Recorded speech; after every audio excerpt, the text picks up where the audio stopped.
Urine testing for hormones is done with liquid urine.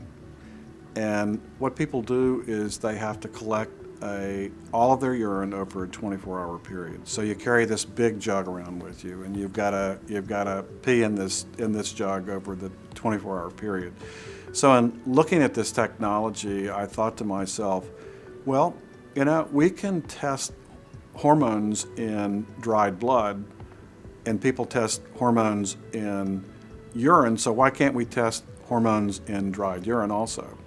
So we put that to the test, and we started looking at the difference between hormones in wet urine and also hormones that were dried on exactly the same filter card that we use for blood spot.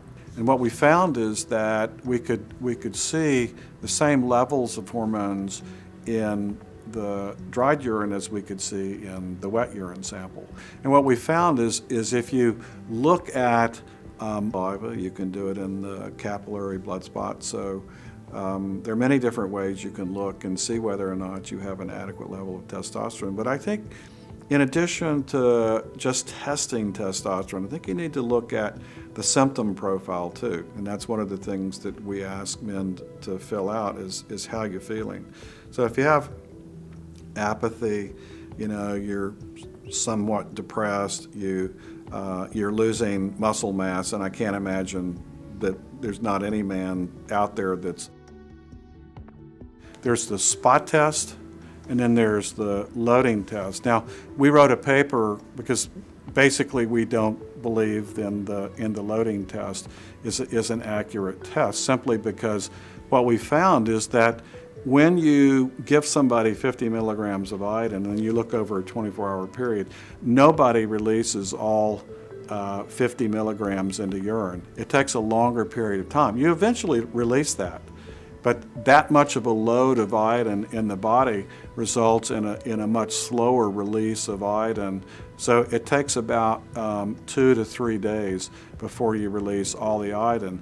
But what the people that run the loading test say is if you don't release 90%, then you're considered iodine deficient. Well, the problem with that is that everybody fails that test.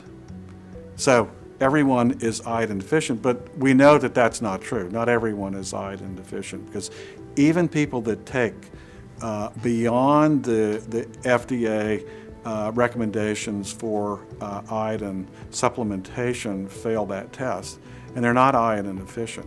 I think the benefits of testing for iodine or for some of the other things such as selenium, arsenic, mercury, bromine, is you're getting a good idea about, are you getting enough iodine? Because you really should have enough iodine and selenium for optimal health. And if you're not getting enough, then the nice thing about that is if you see you don't have enough iodine or selenium in your urine, you can supplement. It's easy. It's real simple to supplement. You can either use iodized salt, or you can eat more seafood. There are a lot of different sources of iodine in the foods that people eat, or supplements that you can take to increase your levels of these things.